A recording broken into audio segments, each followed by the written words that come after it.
Good evening and welcome to your top stories tonight on Volt News Network. A United States Navy warship intercepted multiple missiles launched near Yemen today, according to Pentagon officials.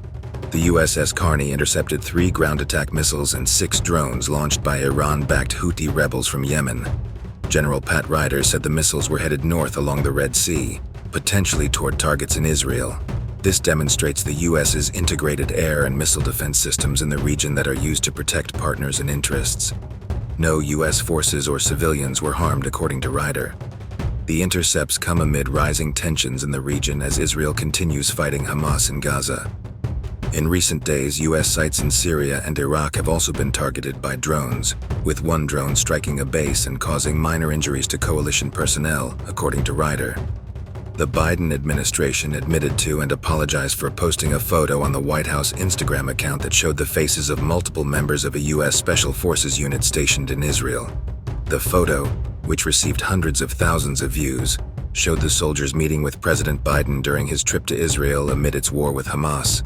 The Department of Defense usually blurs the faces of soldiers from elite units like Special Forces in photos to protect their identities for safety and operational security.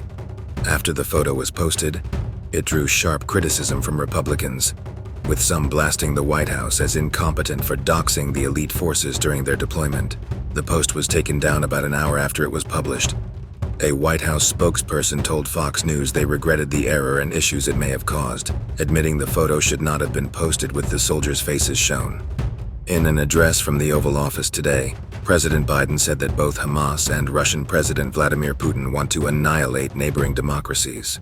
Biden was making the case to provide billions in additional aid to Ukraine and Israel as they battle threats from Russia and Hamas, respectively.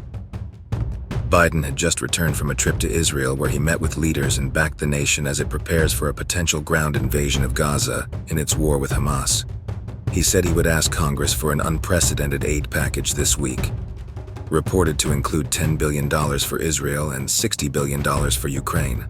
This comes as the House of Representatives is busy electing a new speaker, and the Senate begins infighting over the correct response to these events, and also begin legislating on the backlog of hearings that need to begin as soon as possible.